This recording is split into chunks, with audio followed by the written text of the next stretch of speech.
Hey guys, Oscar here with Gastroenterology Simplified. I hope you guys are having an amazing day, and hello to my future medical providers. Today we are going to talk about the diagnosis of the week. Before we go into this diagnosis, I have to say this. I do not remember ever covering this diagnosis when I was in school. Maybe we did, maybe we didn't, maybe I was not paying attention, but I was reviewing my PANRE and my PANS book, my board review, and also I was not able to find this diagnosis in that book either. What is the diagnosis of the week? The diagnosis of the week is choledocholithiasis. Let me repeat it again. Choledocholithiasis. And I'm gonna spell it out for you guys because it is hard to pronounce, also hard to spell. What is choledocholithiasis? Choledocholithiasis is a gallstone that got stuck in the common bile duct. What is the common bile duct? The common bile duct is the piping that goes from your liver, gallbladder, and it empties into the beginning of your small intestine. Also, the common bile duct meets with the pancreatic duct, and it also empties into the beginning of the small intestine. The opening is called the ampulla, and that's where the fluids, the bile, empties into the beginning of the small intestine. I do not remember ever covering this when I was in school, but I've been practicing gastroenterology for about a decade, and this is where I've seen this diagnosis more and more and more. Now, I do not see this diagnosis during general GI rounds. I see this diagnosis during the advanced GI rounds. And choledocholithiasis could give you a lot of issues. Usually the patient presents to the hospital with severe nausea, vomiting, abdominal pain, mid-back pain, a little bit of icterus or icterus, jaundice, fevers, chills, sweats, and so on. Now, the patient may or may not have the gallbladder, and still you can get gallstones into the common bile duct. And when they get stuck, it's called choledocholithiasis. Let's talk about the symptoms. The symptoms include, but not limited to, right upper quadrant abdominal pain, epigastric abdominal pain, jaundice, icterus, nausea, vomiting, fevers, and chills. So now you have this patient that presented to the ER and you suspect this patient has choledocholithiasis. So how you're going to diagnose this? First, you need to get liver enzymes.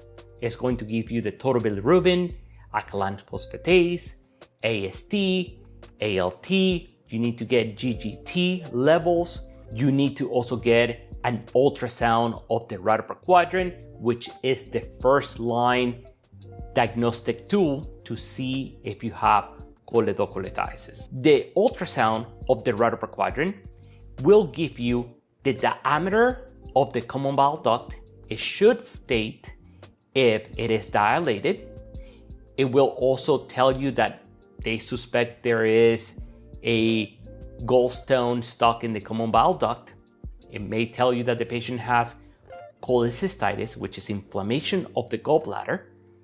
And they may tell you that the patient also has choledocholithiasis, which is gallstones. Now you have obtained an ultrasound of the right upper quadrant, and the ultrasound may tell you if the patient has gallstones, choledocholithiasis, which is a stone stuck in the common bile duct, or suspicions for it. It's going to tell you if the common bile duct is dilated. It's going to tell you if the patient has intra and extra hepatic biliary dilation, which is another flag that the patient could have choledocholithiasis.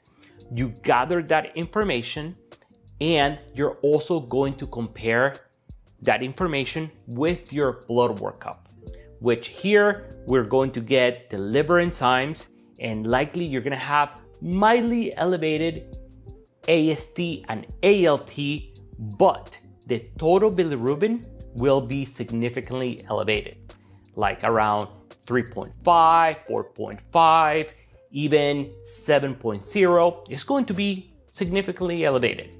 Now, how are you going to confirm this radiologically? Well, you're going to get an MRCP.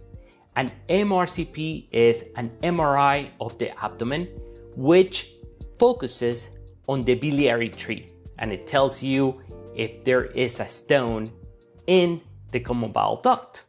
Also, it could tell you if the patient has cholangitis, which is pretty dangerous, and we'll talk about that in a bit.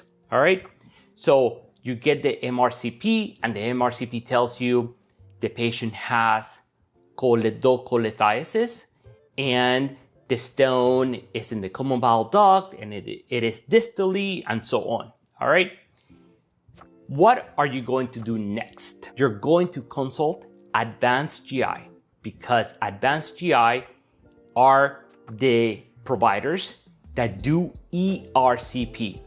Not all gastroenterologists do ERCP. ERCP is the scope that goes down your mouth, through your throat, gets to the stomach, and then it goes to the beginning part of the small intestine, and the job is to make a tiny opening at the ampulla to get the stones out.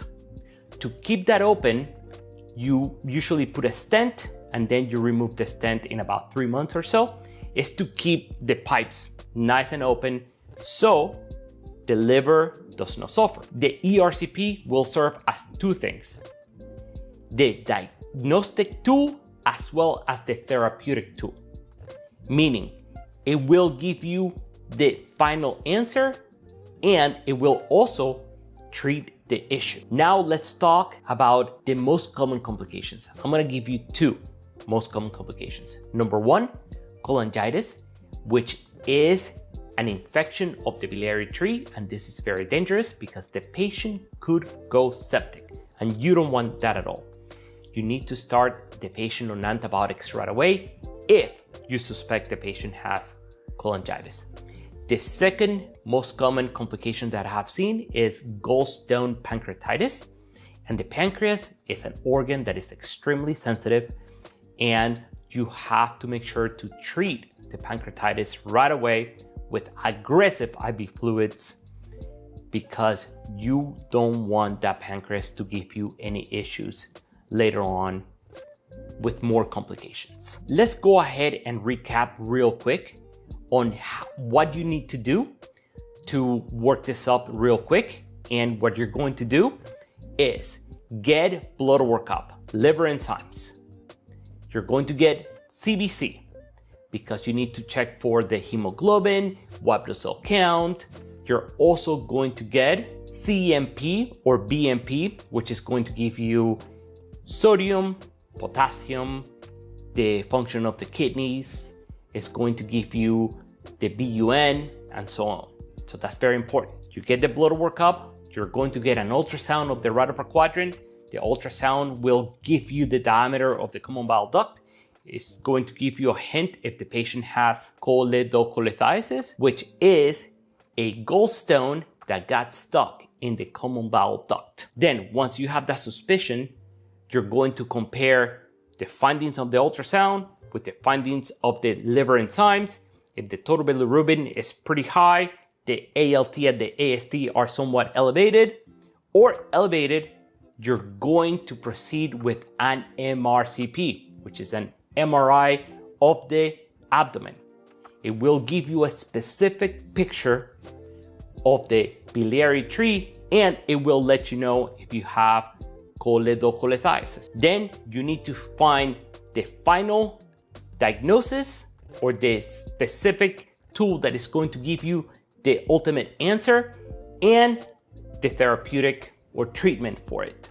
You're going to consult advanced GI, and advanced GI will do an ERCP, which serve as the diagnostic tool and the treatment. Once you do that, the gastroenterologist is going to do the procedure, Likely, they're going to put a stent, they're going to open a tiny hole in the ampulla, let the stones out, and they likely put a stent, leave it there for about 2 to 3 months, and then you take it out with a repeat ERCP. If the patient does not have a gallbladder, and once you do the diagnostic tool and the treatment, then you let the patient go home and follow up with gastroenterology. If the patient has a gallbladder, then you also need to consult the surgical team, because surgery has to take the gallbladder out, because the chances of a repeat gallstone getting stuck in the common bile duct is higher, and it will happen eventually. It may not happen next month or in 2 months, but it will eventually happen. In conclusion, choledocholithiasis is a diagnosis that is very hard to pronounce, and it is very hard to spell as well. I do not recall ever touching this when I was in PA school, but I'm here to teach you because it is a very common diagnosis that I see in the hospital, and is the diagnosis of the week, because this week I'm on the advanced GI rounds and we have seen this diagnosis quite often this week. Now you know how to work it up, what tools to get to assess your suspicion, and you know how to finally diagnose it and treat it. If you found this video helpful, please click like, subscribe, so I can bring you more videos like this. Finally, a disclaimer, this video is for educational purposes only. I'm not giving you medical advice, I'm just here to educate. Keep in mind, I'm a board certified physician assistant, but I'm not your physician assistant. I hope you guys have an amazing day, and I'll see you next week with the diagnosis of the week. Have a good one. Bye, guys.